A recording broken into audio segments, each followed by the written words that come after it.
اعوذ باللہ من الشیطان الرجیم بسم اللہ الرحمن الرحیم۔ سامعین و ناظرین،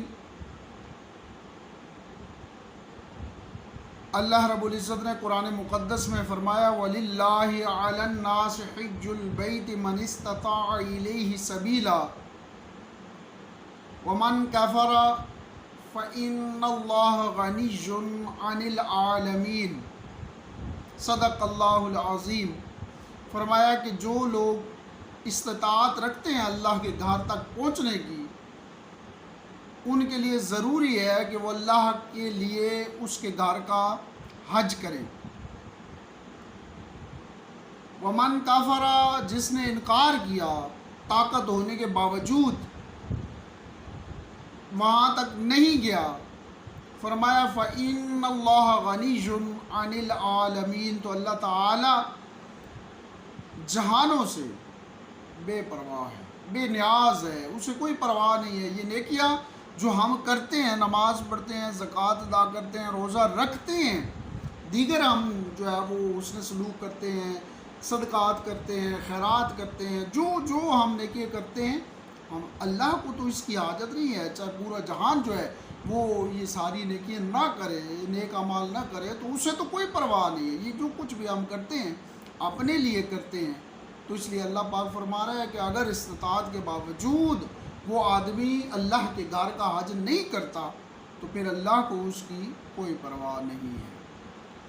اور سرکار دو عالم صلی اللہ علیہ وسلم نے فرمایا کہ جو آدمی استطاعت کے باوجود، طاقت کے باوجود وہاں تک پہنچنے کے ذرائع ہونے کے باوجود اللہ کے گھر کا حج نہیں کرتا، اللہ کے نبی نے فرمایا پھر اللہ رب العزت کو اس کی کوئی پرواہ نہیں ہے کہ وہ یہودی ہو کر مرے یا نصرانی ہو کر مرے، عیسائی ہو کر مرے، اللہ رب العزت کو اس کی کوئی پرواہ نہیں ہے۔ تو اس لیے میرے بھائیوں، اگر ہمارے اوپر حج فرض ہو ہم میں سے کسی کے اوپر، تو ہمیں ضرور اللہ کے گھر کا جو ہے وہ حج ادا کرنا چاہیے۔ اور پھر حضور نبی کریم صلی اللہ تعالیٰ علیہ وسلم کی حدیث پاک ہے، آپ نے فرمایا کہ جو آدمی اللہ کے گھر کا حج کرتا ہے اس کے اندر وہ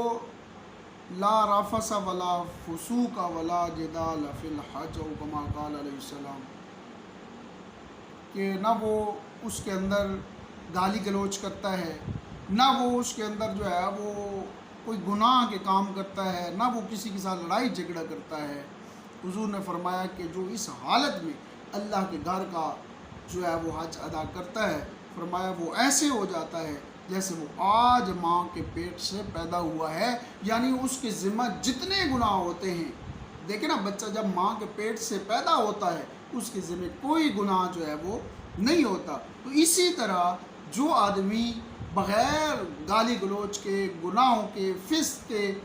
اور جو ہے وہ لڑائی جھگڑے کے اگر حج کرتا ہے تو وہ ایسے ہو جاتا ہے جیسے وہ آج ماں کے پیٹ سے پیدا ہوا ہے۔ تو اللہ رب العزت ہمیں اپنے گھر کی اگر طاقت ہو تو ہمیں توفیق عطا فرمائے کہ ہم اللہ کے گھر کا حج ضرور کریں۔ اللہ رب العزت کی بارگاہ میں دعا ہے کہ رب کائنات ہم سب کو یہ جو ہے وہ سعادت حاصل کرنے کی توفیق عطا فرمائے۔